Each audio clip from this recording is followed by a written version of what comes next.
नमस्कार, जय जगन्नाथ। आपण मानकु मो चैनल को अनेक अनेक अभिनंदन। पितृपक्ष बा अपर पक्षर श्राद्ध आश्विन मास कृष्ण पक्ष प्रतिपदा ठारू आरंभ होई आश्विन मास अमावास्या पर्यंत समय को पितृपक्ष बा अपर पक्ष कहा जाय थाए। मासर प्रथम प्रतिपदा तिथि ही श्राद्धदान आरंभ होई तेबे भाद्रवा पूर्णिमा रे भी श्राद्धदान करा जाय परिबो। परिवार से सदस्य जे पूर्णिमा परलोक गमन करिथांती लगी एही दिन श्राद्ध दिया जाय परिबो।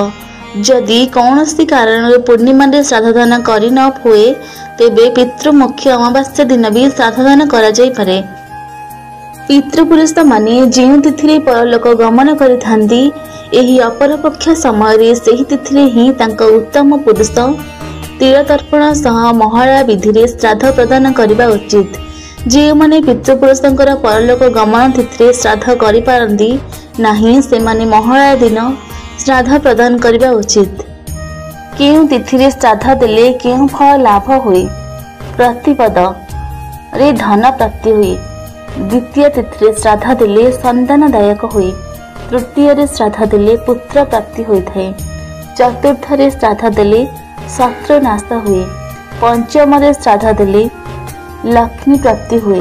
षष्ठी तिथि श्राद्ध देले सर्वत्र पूजनीय। सप्तमी तिथि श्राद्ध देले गणमानक आधिपत्य। अष्टमी तिथि श्राद्ध देले उत्तम बुद्धि प्राप्त हुए। नवमी तिथि श्राद्ध देले स्त्री प्राप्त हुए। दशमी तिथि श्राद्ध देले मनोरथ पूर्ण होइथाय। एकादशी तिथि श्राद्ध देले चतुर्वेद प्राप्त। द्वादशी तिथि श्राद्ध देले विजय लाभ। त्रयोदशी तिथि श्राद्ध देले संतान वृद्धि। पशु मेधा स्वतंत्रता उत्तम पुष्टि दीर्घायु तथा ऐश्वर्यर भागी होइथाय। चतुर्दशी रे श्राद्ध देले जहांका पिता युवावस्था मृत्यु को प्राप्ति होइथिबे अथवा अस्त्र द्वारा निहित होइथिबे सेमाने सेही पितृपुरुषंक तृप्त निमंते चतुर्दशी तिथि श्राद्ध करबा उचित। अमावास्या श्राद्ध देले जी यत्नपूर्वक पवित्र होई अमावास्या दिन श्राद्ध करिथाए से अक्षय स्वर्ग तथा समस्त कामना को प्राप्त करि नै थाए। एतद् व्यतीत 27 नक्षत्र मानकरे श्राद्ध करा जिबा फल लाभ विषय रे किछि उपस्थापित करा जायछि। अश्विन घोटक प्राप्त। द्विजा उत्तम आयु। कृतिका स्वर्गलोक प्राप्ति। रोहिणी संतान प्राप्ति। मृगशिरा तेजस्वी। आद्रा सज्जा। पुनर्वसु नक्षत्र स्त्री प्राप्ति।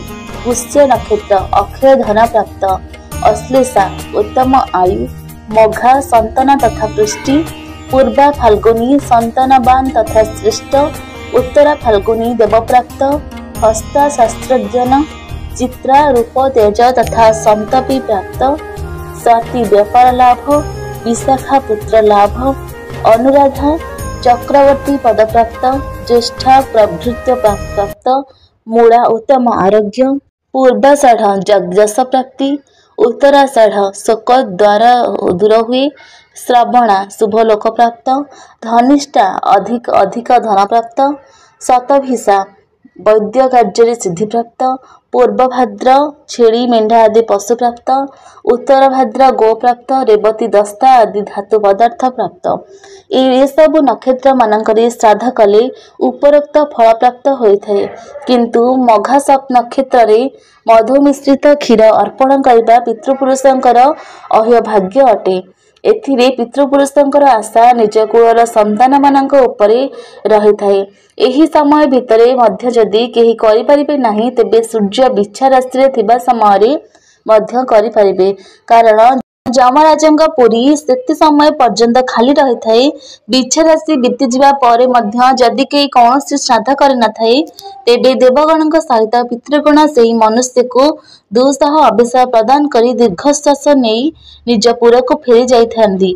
पुष्कर आदि तीर्थ पवित्र मंदिर पर्वत शिखर पावन प्रदेश पुण्य सलीला नदी नद सरोवर संगम सप्त समुद्र तट लिपा पोछा होइथिबा सुगृह दिव्य वृक्षर मूल यज्ञकुंड एही सब स्थान श्राद्ध निमंते उत्तम स्थान अटे।